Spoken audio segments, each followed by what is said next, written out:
नमस्कार, न्यूज मंच देख रहे हैं आप और मैं हूं विशाल वैभव। उत्तर प्रदेश के मुख्यमंत्री योगी आदित्यनाथ ने जो है अपनी सभा के दौरान भगवान श्री राम को लेकर जो है जनता को जो है एक बड़ा संदेश दिया है और कहीं ना कहीं इस संदेश के साथ साथ समाजवादी पार्टी और बहुजन समाजवादी पार्टी पर भी जो है जमकर निशाना साधा है। क्या कुछ अपने इस पूरे संबोधन में योगी आदित्यनाथ कह रहे हैं, पहले आप योगी आदित्यनाथ को सुनिए। बहनों और भाइयों, हमारा तो एक ही कहना है आपसे, जो राम का नहीं वो हमारे किसी काम का नहीं। हमारी प्रेरणा तो एक ही बात को लेकर के है कि जाके प्रिय राम वेदे ही तजिए ताई कोटि पैरी सम यद्यपि परम स्नेही।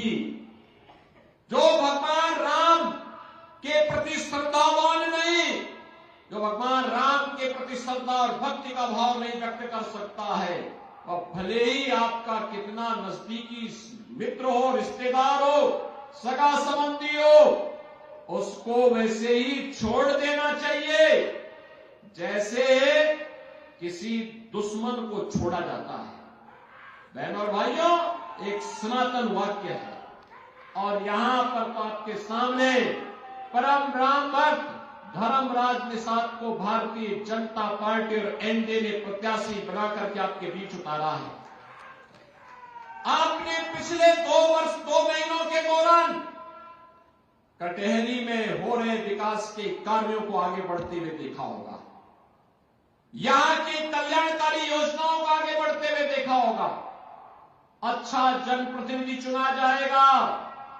याद रखना, वृद्धजनों को वृद्धावस्था पेंशन, निराश्रित महिलाओं को निराश्रित महिला पेंशन, दिव्यांग जनों को दिव्यांगजन पेंशन, हर गरीब के घर में रसोई कार्ड, रसोई गैस का सिलेंडर, हर गरीब के घर में उसका स्वयं का राशन कार्ड, हर गरीब के घर में 5 लाख रुपए का आयुष्मान कार्ड, जिस गरीब का अपना मकान नहीं उसको मकान बनाने की सुविधा भी होगी और जिस गरीब के पास रोजगार नहीं उसके लिए रोजगार की सुविधा भी होगी।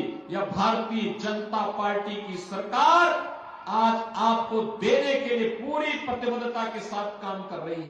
मैं आपसे पूछना चाहता हूं, अयोध्या में जब एक निषाद बेटी के साथ क्या कुछ घटना घटित की थी समाजवादी पार्टी के गुंडों ने, और तब भी समाजवादी पार्टी के नेता और उनके राष्ट्रीय अध्यक्ष उसकी दलील दे रहे थे।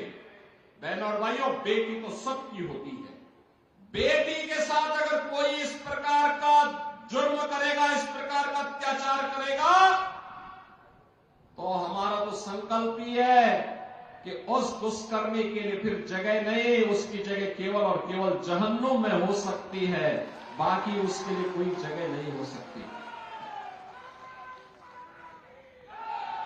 और हमारी सरकार पूरी मजबूती के साथ खड़ी रही उस परिवार के साथ, पीड़ित परिवार के साथ। आज मैं आपसे फिर कहने के लिए आया हूं, इस समाजवादी पार्टी के लोग वही हैं जो अयोध्या में राम भक्तों पर गोलियां चलाने वाले लोग हैं। ये लोग कोई भी महाराज सुहेलदेव के स्मारक पे नहीं जाता था क्योंकि इन्हें भय था कहीं मुस्लिम वोट बैंक खिसक न जाए। लेकिन भारतीय जनता पार्टी ने एनडीए में मिलकर के बहराइच में महाराज सुहेलदेव का भव्य स्मारक बनाया है। महाराज सुहेलदेव 1000 वर्ष पहले भारत के महान योद्धाओं में थे और वही कार्य हमारी सरकार ने आज श्रृंगवेरपुर में किया है। भगवान राम और निषाद राज की मैत्री की बड़ी प्रतिमा, 56 फुट ऊंची प्रतिमा को स्थापित करने का काम किया है। और भाइयों, इस समाजवादी पार्टी भी आपके सामने आई होगी। 4 बार समाजवादी पार्टी को प्रदेश में शासन चलाने का अवसर प्राप्त हुआ था। क्यों नहीं इन्होंने मेडिकल कॉलेज बनाया? क्यों नहीं इन्होंने, क्यों अपने कार्यकाल में इन्होंने हर घर नल की योजना लागू की? क्यों इन्होंने अपने समय में मिर्जापुर को विश्वविद्यालय नहीं दिया? और क्यों नहीं इन्होंने यहां पर मां विंध्यवासिनी कॉरिडोर के लिए कार्य ही आगे बढ़ाया? क्योंकि विकास उनके एजेंडे का हिस्सा नहीं था।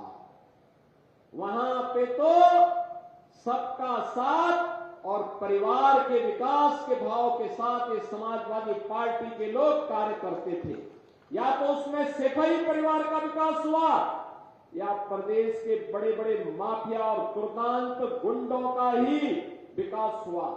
कौन नहीं जानता है भाजपा के विधायक श्री कृष्णानंद राय की हत्या करने वाला माफिया इसी समाजवादी पार्टी के गले का हार था।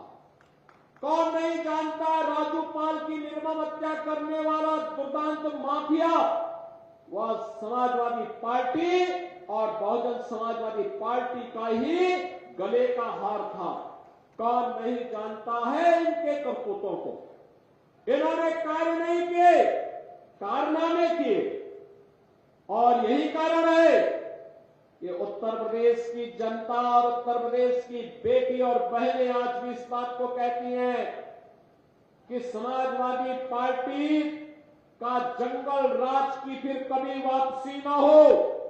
इसके लिए मां विंध्यवासिनी से लगातार प्रार्थना करती हैं कि मां इतना आशीर्वाद देना कि जिन लोगों ने उत्तर प्रदेश के सामने पहचान का संकट खड़ा किया था, यहां के नौजवानों के सामने पहचान का संकट खड़ा किया था, यहां की बेटी की सुरक्षा के सामने पहचान का संकट खड़ा किया था, यहां के किसानों को आत्महत्या करने के लिए मजबूर कर दिया था और यहां के विंध्य क्षेत्र वासियों को एक एक बूंद पानी के लिए तरसाया था।